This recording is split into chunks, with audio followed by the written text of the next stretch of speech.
Ya, lanjut, Pak. Tadi dokter dalam kitab Efesus, Efesus ya. Iya, Oke, ya silakan, silakan. baik.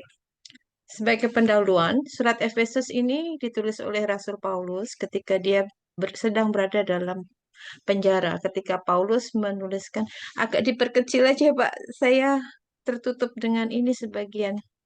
Oh, oke, oke, oke. Ya, Ya, ya. iya. Sebentar, Pak.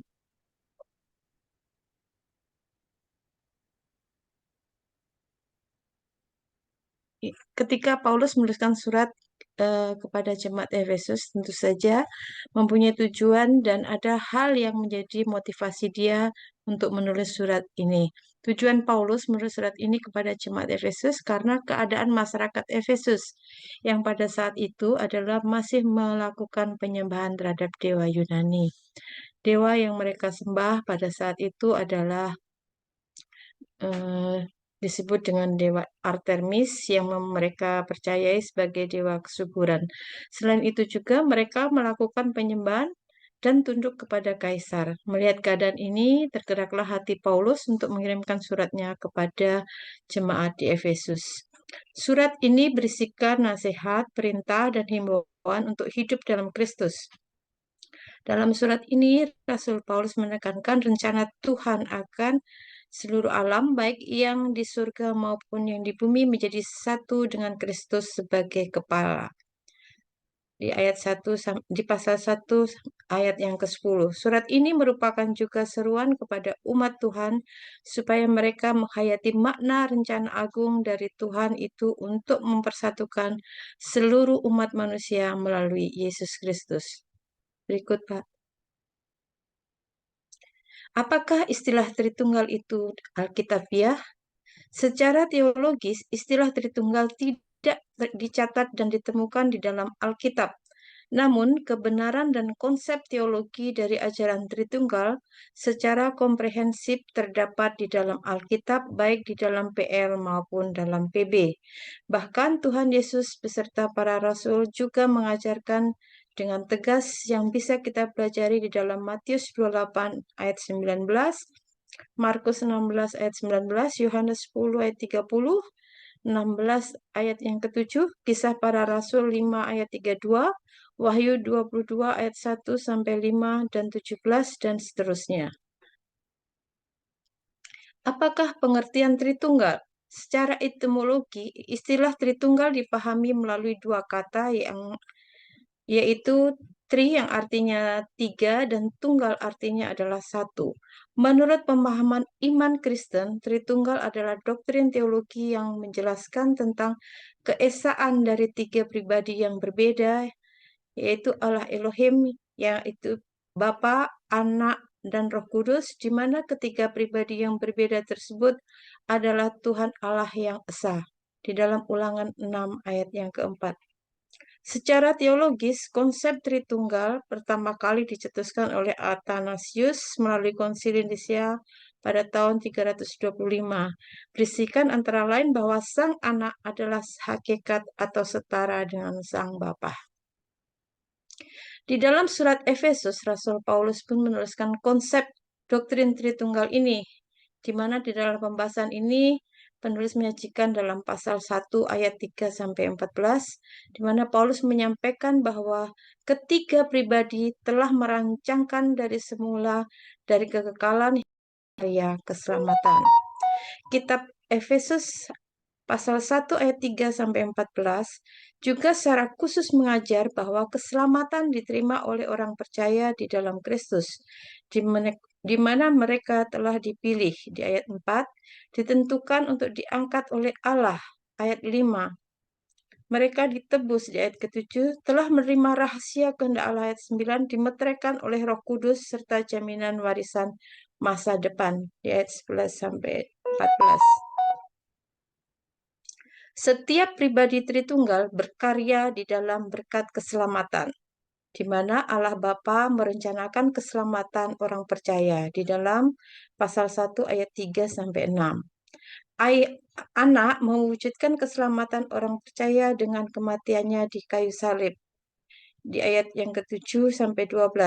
Sedangkan Roh Kudus melindungi keselamatan setiap orang percaya sebagai meterai di ayat yang ke-13 sampai 14. Rasul Paulus dalam suratnya ini menyadarkan kepada orang percaya untuk selalu bersyukur dengan memuji Allah karena keselamatan yang diterimanya yang telah memberikan identitas dan harapan baru, di mana peran dari Allah Tritunggal lah yang mewujudkan berkat keselamatan. Peran Bapa dalam karya keselamatan di dalam Efesus 1 ayat 3 sampai 6 bisa kita perhatikan. Rasul Paulus di ayat 3 memulainya dengan doksologi terpujilah atau atas berkat-berkat rohani, yaitu berkat-berkat dialami di alam surga yang merupakan asal tempat di mana Kristus duduk yang disediakan bagi orang percaya. Ayat yang keempat dimulai dengan kata sama seperti untuk memperkenalkan penjelasan tentang bagaimana Tuhan telah memberkati orang percaya. Allah Bapa sama seperti Dia memilih kita di dalam Dia sebelum dasar dunia diletakkan. Tindakan memilih yang murah hati ini dilakukan di dalam Kristus. Pilihan Allah dibuat sebelum kekekalan, waktu, dan penciptaan, agar orang terpilih karena kasih untuk menyesuaikan diri dengan gambar Kristus yang adalah suci dan tidak bercela. Penggunaan ungkapan agape atau cinta adalah motivasinya dan sarananya adalah darah putranya yang tertumpah. Di ayat yang kelima, Paulus menjelaskan tentang berkat rohani yang kedua, yaitu Allah Bapa menahbiskan kita sebelumnya untuk diadopsi sebagai putra melalui Yesus Kristus. Kata menahbiskan sebelumnya adalah menentukan sebelumnya dan melakukan dengan tujuan. Seperti halnya di Perjanjian Lama, Allah juga menahbiskan Israel di dalam Abraham untuk menjadi umat perjanjiannya dan mengadopsi mereka sebagai anak-anaknya yang tidak memenuhi syarat perjanjian menurut perjanjian lama. Artinya, seseorang menjadi anggota perjanjian Allah melalui Kristus bukan oleh latar belakang seseorang. Orang percaya diadopsi ke dalam rumah tangga Allah di Roma 8 ayat 15, Galatia 4 ayat 5, dengan akses ke hak istimewa khusus, persekutuan, dan hak warisan menikmati status dan hak istimewa yang sama dengan anak kandung. Dengan demikian, Allah Bapa berperan dalam karya keselamatan yang telah dirancangnya dari dalam kekekalan. Dari Efesus 1 ayat 4 sampai 5. Bersama pribadi Tritunggal lainnya yang berlaku dalam kekekalan dan melintasi sejarah waktu sampai keselamatan itu disempurnakan secara eskatologis di langit baru, bumi baru. Peran anak dalam karya keselamatan di dalam Efesus 1 ayat yang ke-7 sampai 12. Ayat yang ke-7 dimulai dengan frase di dalam Dia yang mengacu kepada Kristus. Inilah berkat rohani yang ketiga, yaitu orang percaya telah ditentukan mereka telah dibebaskan dalam Kristus, mengacu pada kematian Yesus sebagai harga tebusan. Kisah Para Rasul 20 ayat 28, Roma 3 ayat 24, Kolose 1 ayat 14. Darah Kristus adalah sarana penebusan bagi orang-orang percaya. Ayat yang ke-8 melanjutkan ayat yang ke-6, kasih karunia Allah berlimpah-limpah bagi orang percaya dalam setiap hikmat dan gak kelihatan. Oleh sebab itu, penerima anugerah seharusnya memiliki kemampuan dan kepekaan untuk membedakan antara kenyataan dan kepalsuan, memaknai kebenaran, dan mampu menerapkan pemahaman di dalam hidupnya. Di ayat ke-9 dan 10 merupakan berkat rohani yang keempat bagi orang percaya, yaitu Allah mengungkapkan kehendaknya kepada orang percaya melalui Kristus, para nabi dan rasul, yaitu pengungkapan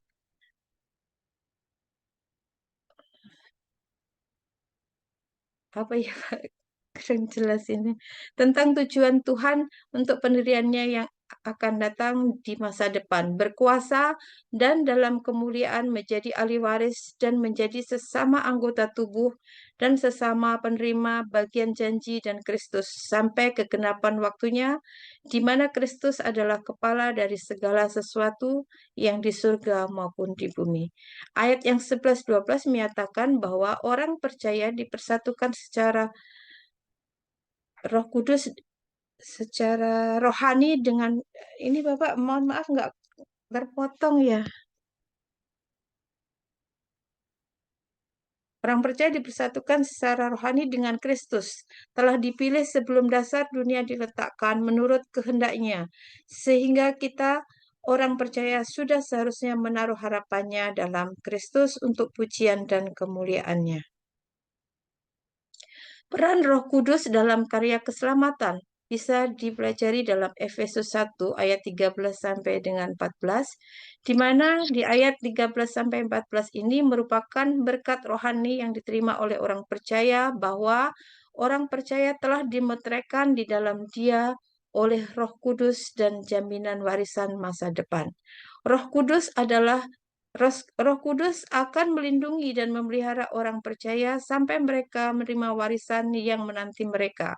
Kehadiran Roh Kudus dan pekerjaan berkelanjutannya dalam keselamatan yang berkelanjutan rencana Allah adalah jaminan yang pasti akan apa yang akan datang di dalam Yohanes 15 ayat 26, di mana setiap orang percaya oleh karya Roh Kudus dijadikan serupa dengan Kristus. Roh Kudus merupakan pribadi yang unik, ikut berkarya dalam mewujudkan keselamatan yang telah dirancangkan oleh Allah Bapa sejak kekekalan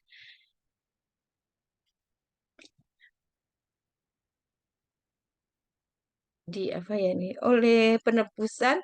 Roh Kudus berperan mempertahankan keselamatan dan eksis dalam diri orang percaya sampai selama-lamanya. Sebagai kesimpulan, Rasul Paulus di dalam surat Efesus memperkenalkan kepada kita orang percaya bahwa dari kekekalan, masa kini dan masa yang akan datang, dalam kekekalan bahwa kehidupan spiritual orang percaya merupakan hasil dari inisiatif, karya, perlindungan, penyertaan, dan pertolongan dari ketiga pribadi Tritunggal, yaitu Bapa, Anak, dan Roh Kudus, yang dapat dinikmati sebagai sebuah anugerah semata melalui iman kepada Kristus yang juga merupakan pemberian Allah. Demikian, terima kasih. Tuhan memberkati.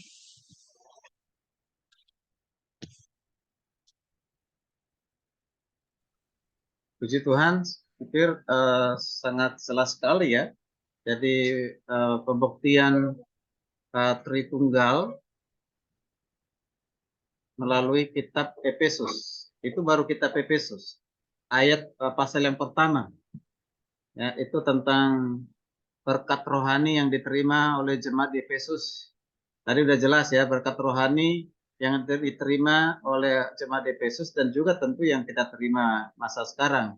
Berkat rohani dalam Bapa, Anak, dan Roh Kudus. Jadi ada tiga pribadi, itu sudah sangat jelas ya pembuktian dari Tritunggal itu. Ya, kalau Bapa, Anak, dan Roh Kudus. Ya silakan Bapak Ibu, jika ada yang mau menambahkan ataupun mungkin minta penjelasan atau mau bertanya kepada Ibu Sarah sebagai pembawa atau presenter, mari silakan. Ya silakan jika ada.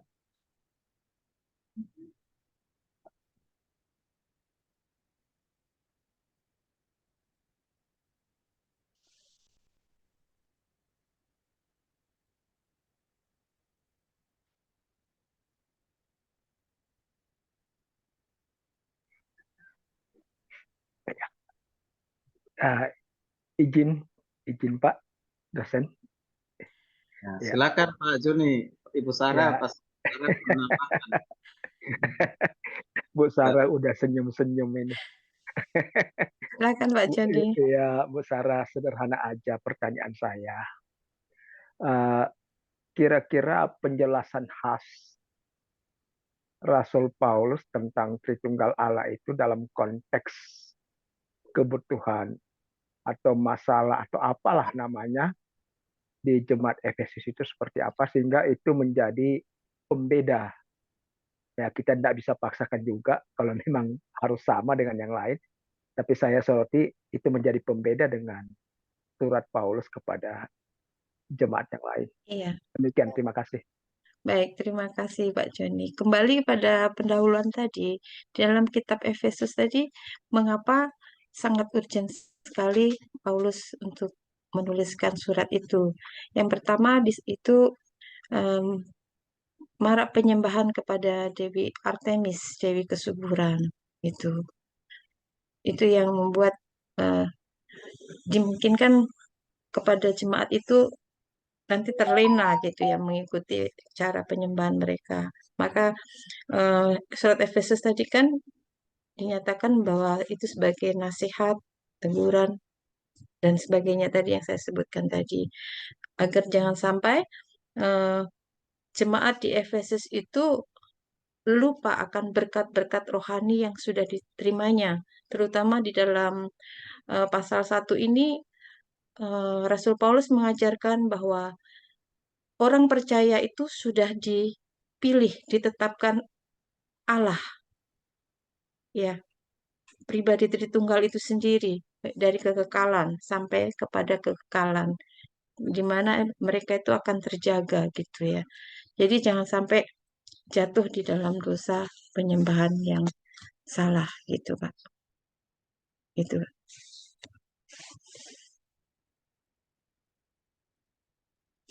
Nggak kedengaran, Pak. Oke, sorry. Bisakah diberikan penjelasan tambahan untuk uh, kami mengerti kalimat orang percaya telah terpilih? Ya, Ya, bahwa baik. Bahwa memang pada dari kekekalan itu Allah itu sudah Allah Bapa ya sudah menentukan orang terpilih gitu ya. Dan itu akan diwujudkan ke dalam karya keselamatan itu sendiri. Di mana sebenarnya Allah itu kan menciptakan itu tidak tanpa tujuan. Maksudnya ada tujuan gitu untuk manusia ini. Jadi bukan untuk cuma hilang percuma begitu. Jadi memang sudah ada dipilih, ditentukan dari semula oleh Allah Bapa. jadi izin Pak dosen, jadi orang percaya itu sudah dipilih sejak semula. Iya, sejak semula memang sudah dipilih, tetapi di dalam perjalanan kehidupan seorang orang percaya tentu saja banyak problema dan Tuhan kita itu memberikan free will kepada orang itu sendiri. Tapi kehendak Bapa itu sebenarnya sih dia dipilih untuk diselamatkan. Sehingga oleh karena itulah adanya penebusan oleh Yesus Kristus itu sendiri. Jadi Allah Bapa itu mengutus anaknya ke dunia ini ya untuk menyelamatkan orang-orang itu jangan sampai terbuang. Nah, ini akan dikuatkan oleh Roh Kudus sehingga itu terjaga sampai pada kesudahannya nanti, Pak. Gitu. Sehingga orang-orang Ya, percaya itu menjadi serupa dengan gambar Kristus itu. Itu ya, sebenarnya tujuan dan kehendak Allah. memang ada problem, Bu, kalau kemudian kita klaim bahwa sejak orang percaya itu sejak semula terpilih atau dipilih. Seharusnya kalau dipilih kan Allah tidak mungkin salah memilih kan? Tentu saja Tapi tidak dalam salah milih, iya. berarti ya berarti uh, apapun yang terjadi setelah itu, maka orang yang dipilih ini tidak mungkin gagal ya. Tidak bisa bilang seperti itu karena Tuhan kita itu memberikan kita itu free will. Jadi kita jangan kita memang kita sudah dipilih, tapi kita juga diberikan free will. Free will kita itu menolak atau menerima keselamatan itu. Itu yang harus kita pahami. Bahwa sebenarnya semua orang itu apa ya, ditentukan itu untuk selamat gitu ya. Tetapi karena free will-nya inilah sendiri yang menentukan akhirnya orang itu mau menerima atau menolak itu. Baik Ibu Sarah, saya sudah berupaya menjelaskan. Jadi memang makalahnya Ibu Sarah mau menekankan atau dibatasi menunjukkan kepada Karena adanya keselamatan. Bapa, Anak, dan Roh Kudus merencanakan keselamatan ya, Iya, keselamatan. Tapi kalau udah masuk ke predestinasi, nah itu udah pembahasan khusus itu Pak. Itu biasanya kita di historiologi tentang keselamatan, ya. Ya, yaitu nah kalau kita lihat sebelum dunia itu berarti kan pilihan sudah ada di ayat yang pertama berapa itu? Ayat yang keempat ya. iya, Sebab di dalam Dia Allah telah memilih sebelum dunia dijadikan. Sebelum dunia dijadikan, sudah diprogramkan, sudah direncanakan kan dalam di pemilihan itu. Kalau dikatakan kenapa harus dipilih? Kita nggak bisa ganggu gugat, itu hak mutlaknya Tuhan. prerogatif Tuhan. Ya, hak mutlaknya Tuhan. Nah, tapi kan kita nggak tahu siapa yang dipilih, siapa yang tidak. Tapi kita akan kata tahu ketika orang sudah beriman kepada Yesus sampai matinya kan gitu. Nah kan? Nah orang yang lahir di tengah-tengah keluarga Kristen belum tentu itu orang yang dipilih kan gitu ya. Ada juga sementara mungkin di agama lain sementara saat ini itu suatu saat menjadi pilihan, ya, ya biar satu pilihan dan semua dalam pekerjaan Tuhan. Tapi pilihan itu tentunya sudah digenapi dengan hadirnya Yesus, ya. Ya, jadi menjadi satu-satunya keselamatan. Jadi juru selamat dan tidak ada yang lain. Nah, orang akan bisa memahami satu-satunya juru selamat yaitu Yesus Kristus, yaitu pekerjaan siapa? Yang pekerjaan Roh Kudus. Yang memateraikan pun Roh Kudus. Ya, Roh Kudus. Jadi tiga pribadi ini terlibat di dalam rencana dan juga dalam Karya menyatakan keselamatan. keselamatan.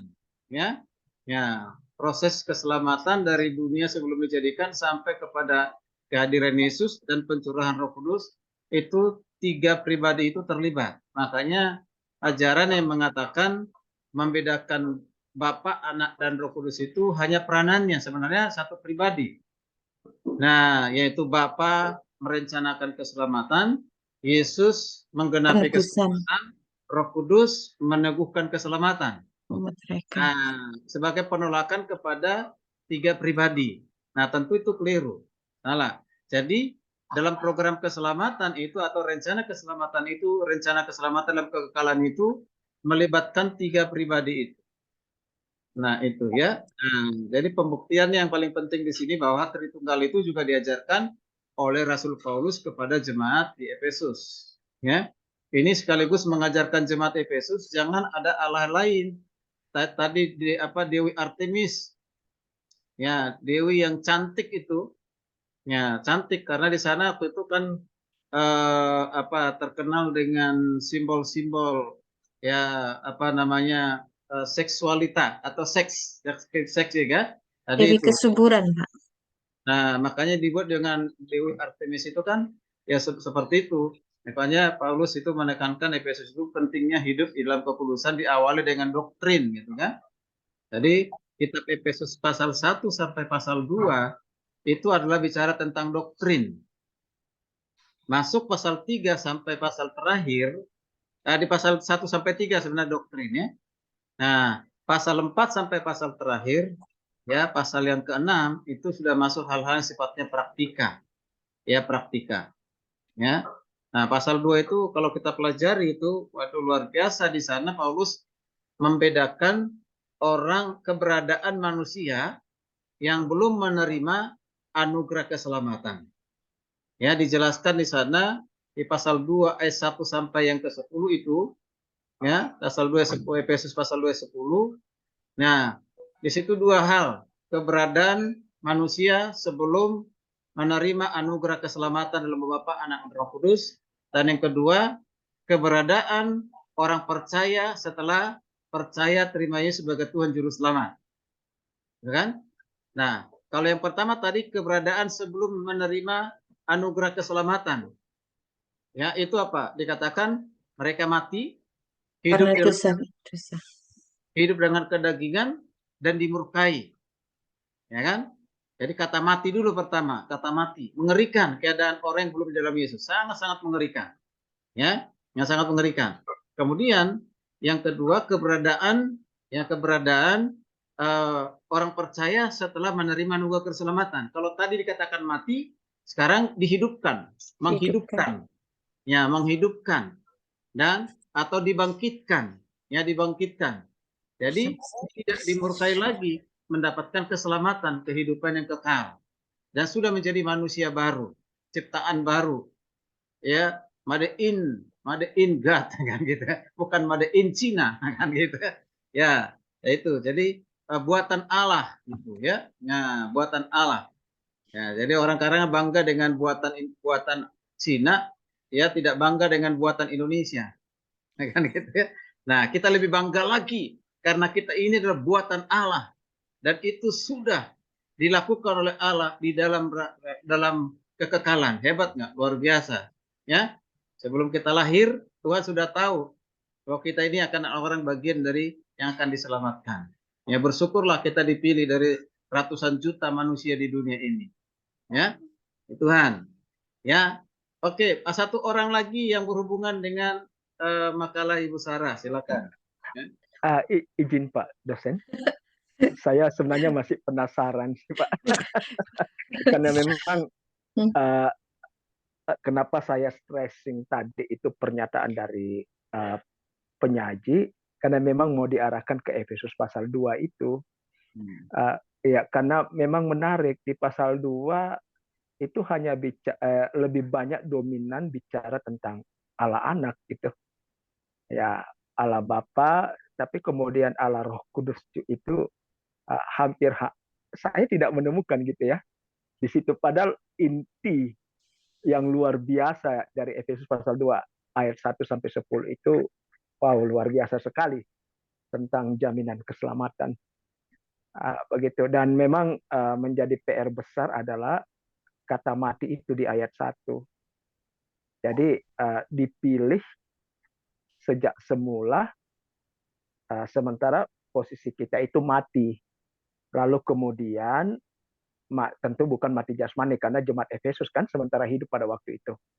Lalu kemudian Rasul Paulus juga mengakui bahwa dia sama seperti jemaat Efesus. Lalu kemudian ada proses kan, itu proses aktif yang harusnya terjadi seperti yang disampaikan oleh Bapak dosen tadi. Itu Pak yang kemudian sebenarnya yang saya ingin dapatkan gambaran dari Efesus pasal 2 sebagai berita besar itu, justru Allah Tritunggal di situ tidak kelihatan perannya, walaupun kemudian kita memang mengimani dalam konteks lain bahwa itu merupakan kesatuan, bukan satu tapi kesatuan. Terima kasih Pak dosen. Baik, puji Tuhan. Jadi kata mati di kitab Efesus pasal yang kedua itu sebenarnya peristiwa semenjak manusia jatuh dalam dosa, ya. Ya, dan lalu Paulus nanti menggunakan juga dalam Roma berapa itu? Roma 6:3, upah dosa adalah maut. Jadi ada dua dalam bahasa aslinya kata mati itu kan satu nekros, ya. Yang kedua thanatos, ya kan? Nah, ya itu dua istilah yang berbeda tentang mati. Mati yang kekal, nah, ya kematian yang kekal yaitu maut, ya kematian yang kekal. Ya, tapi itu yang disebut dengan nekros, ya. Tapi kalau thanatos berarti dia masih hidup secara fisik seperti apa namanya Adam, ya kan? Ya, ketika engkau akan mati, ya masih setelah diusir dari taman Eden masih hidup, ya kan? Nah, jadi itu yang digunakan adalah kata thanatos itu, ya. Nah, ini yang sebenarnya jadi mati untuk selama-lamanya itu yang mengerikan. Ya, sehingga orang yang mati ketika sudah dipilih diselamatkan, maka dikatakan oleh Paulus dihidupkan, dibangkitkan di dalam kematian dan kebangkitan Kristus. Ya. Nah, gitu. Jadi itu yang kita bisa lihat di sana, bahkan lepas dari murka Allah. Sudah lepas dari murka Allah bagi yang sudah dipilih. Dan itu terjadi, Paulus jelaskan, bukan karena kehebatan manusia, bukan karena manusia layak untuk hal itu, tapi karena kasih karunia. Kasih karunia artinya orang yang tidak layak menerima, dilayakkan oleh Tuhan. Itu namanya kasih karunia. Kita nggak layak sama sekali. Maka jelas kalau dikatakan di dalam Efesus 5, ya Efesus 5 ayat yang ke-8, yaitu kapan kita diselamatkan? Bukan ketika kita benar, tapi ketika kita berdosa, bahkan kita lemah, ketika kita menjadi seterunya Tuhan. Nah, di situ kita diselamatkan. Ya, itu. Jadi itu kata-kata seteru berarti musuhnya Allah. Kata-kata dikatakan lemah berarti kita mengalami kelemahan, ya, atau berdosa. Nah, di situ kita dipilih oleh Tuhan melalui kematian dan kebangkitan Kristus, begitu ya. Nah, itu semua karena anugerah, kasih karunia Tuhan. Makanya ajaran sekarang ini ada orang mengatakan begini, anugerah itu tidak mengubah orang. Keliru banget tuh. Justru dari anugerah dulu. Akhirnya orang bisa mengalami suatu perubahan. Tuh gembala itu Pak, itu salah satu cabang gereja yang tadi tuh disebut itu di NTT sana tuh. Ya kan, anugerah tidak mengubah hidupmu katanya. Justru dari anugerah dulu. Ya mana bisa, ya kan, luar biasa kan gitu. Ya itu sih. Ya, anugerah itu akan menentukan ke segala-galanya, ya, termasuk perubahan, ya. Baik, saya pikir itu cukup untuk Ibu Sarah ya, kecuali ada pertanyaan satu lagi selain Pak Sony. Ada lagi? Ada yang lain? Kalau tidak ada, berarti kita lanjutkan dengan Ibu Dia. Terima kasih, Kak. Ibu Helmi sudah masuk belum ya? Ibu Helmi Malau, mana? Pak, saya lagi di jalan, Pak. Mau pulang. Berarti Iya, Ibu Dia ini, Ibu Dia ya. Ibu iya, Dia, Pak. Saya lagi di jalan, Pak. Ibu Dia mau ini sendiri atau tampilkan sendiri atau dibantu ini? Dibantu aja.